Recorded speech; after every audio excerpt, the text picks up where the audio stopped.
ఇది బాలాపూర్కి వెళ్లే ప్రధాన రహదారి ఇది. సో ఇక్కడ నుంచి 4 కిలోమీటర్లు దాటితే మనకి సాయినగర్ అనే ఒక ఏరియాలో బంగ్లాదేశీయులు, పాకిస్తాన్, బర్మాకు సంబంధించినటువంటి దేశస్తులు అక్రమ చొరబాటుదారులుగా వచ్చి ఇక్కడ తిష్ట వేసుకొని కూర్చున్నారని చెప్పేసి మనకి ఇక్కడ స్థానికులు అయితే చెప్తా ఉన్నారు. సో దీంట్లో వాళ్ళు చేస్తున్నటువంటి పనులు ఏమేమి ఉన్నాయా అని చెప్పేసి మనం మాట్లాడుకుంటే ఫుడ్ జిహాద్ చేస్తా ఉన్నారు, లవ్ జిహాద్ చేస్తా ఉన్నారు.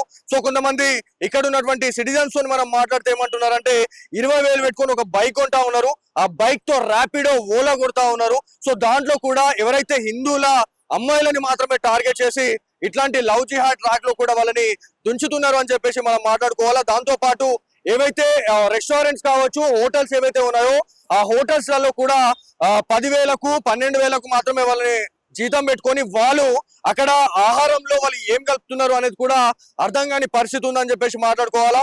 దాంతో పాటు కొంతమంది ఎవరైతే వ్యాపారస్తులుగా చలమని అవుతున్నటువంటి వాళ్ళలో ఏవైతే ఇవాళ తాగుతున్నటువంటి నీరు నుంచి ఇలా తింటున్నటువంటి పండ్ల వరకు కూడా పూర్తిగా ఏవైతే కల్తీ చేసేసారు అని చెప్పి మాట్లాడుకోవాలా. ఎందుకంటే వాటికి ఇంజెక్షన్స్ ఇచ్చుకుంటున్నటువంటి వీడియోలను కూడా మనం చూస్తున్నాం. దాంతో ఏదైతే ఆ వాళ్ళు అమ్ముతున్నటువంటి ఆ వస్తువులే కావచ్చు, లేకపోతే ఆ పండ్లే కావచ్చు, సో ఏవైతే మనం తింటున్నటువంటి పదార్థాలు వీర్యం కలిపేసి ఇస్తున్నారు అని చెప్పేసి మనం గతంలో కూడా మనం మాట్లాడాం.